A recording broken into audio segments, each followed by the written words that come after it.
Microsoft came roaring with a vengeance today at its big press event in New York City, where they unveiled two notable ones that finally give Windows Phone some credible presence in the space: the Microsoft Lumia 950 and 950 XL. In this article, we'll focus our attention on the former, which sports the more manageable size between the two, potentially making it more appealing to a wider degree of consumers. Design. While we're enthused about finally experiencing Windows 10 on a smartphone level, the design of the Microsoft Lumia 950 is a bit dull and subdued. Right from the onset, its matte plastic bodied casing combined with its rounded corners, make us think about the Lumia 640 before it. True, the removable casing allows for more choice for the consumer, but its design language doesn't scream anything premium or even aggressive when we think about. It just lacks the substantial feel we get in other, recently announced smartphones in the space. In fact, we would have preferred the harder-lined past Lumia smartphones like the 1520 or 930, but it is what it is. Display. At the very least, they've fashioned on a high-resolution screen to this one, making it a relevant player in the space.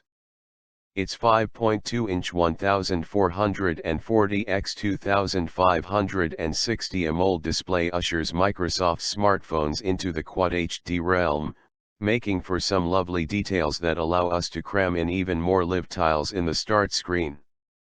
Of course, it's exceptionally sharp thanks to its resolution, but it's tough to gauge the usability outdoors.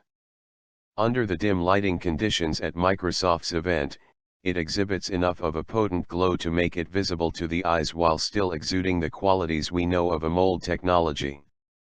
The decision to go with this particular display technology, as opposed to LCD, is the fact that it helps with battery consumption with its glance feature. Processor and memory.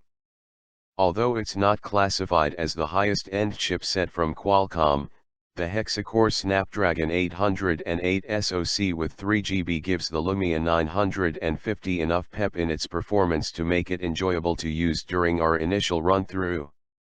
Well, this is certainly expected, seeing the Microsoft's mobile platform in general is optimized to deliver great performance even on lower Spec D devices. As much as we're pleased by its performance from a superficial aspect, we're curious to see how it handles more processor-intensive things, such as 3D gaming. Not only does Microsoft offer a generous 32 GB of internal storage with the phone, but that tally can be supplemented by throwing in a card into its microSD slot. You'll have to remove the rear casing in order to access it, but it's nonetheless something we don't mind doing. Interface.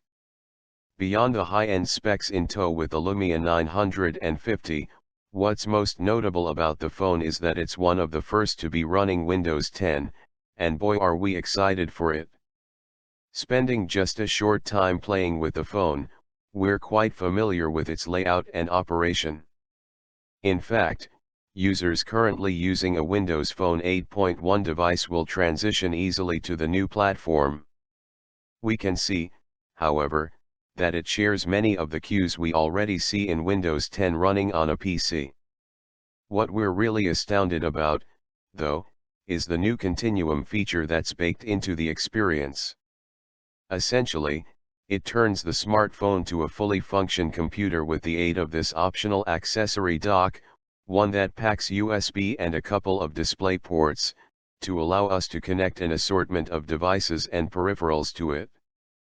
Needless to say, this is pretty big news because we're given a relatively faithful desktop experience with Continuum. Therefore, mobile apps like the Microsoft Office suite run identically to what we get with the desktop experience. It's kind of a big thing, because we have the power of a PC in the palm of our hands. Camera. High-end Lumia smartphones have this reputation of being outfitted with some fantastic camera gear. This one is no exception either. In the rear, they've slapped on a 20-megapixel 1/2.4 camera sensor, which features an f/1.9 aperture lens. Even more surprising, they managed to accompany it with not just 1, 2, but 3 LED flashes to better illuminate the scenery, while also eliminating red eye. Now, as much as the gear sounds delicious, we'll save our judgment until we see actual samples from a final retail unit. Even now, however, we're inclined to believe that it should be able to tangle with the greats. What's great as well, we're given the same lovable camera interface, one that mimics the styling and offering of a traditional camera.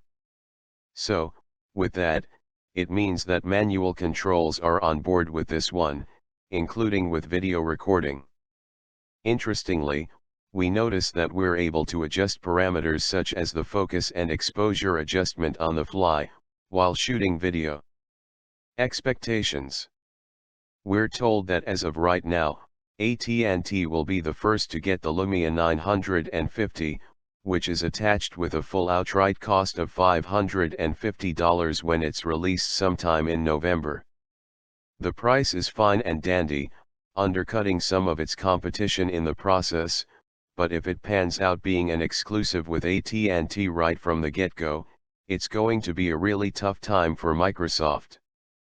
Still, the phone by itself offers some intriguing prospects that we don't get in other smartphones like Continuum, which is undeniably the one feature that could potentially lure people into its grasp.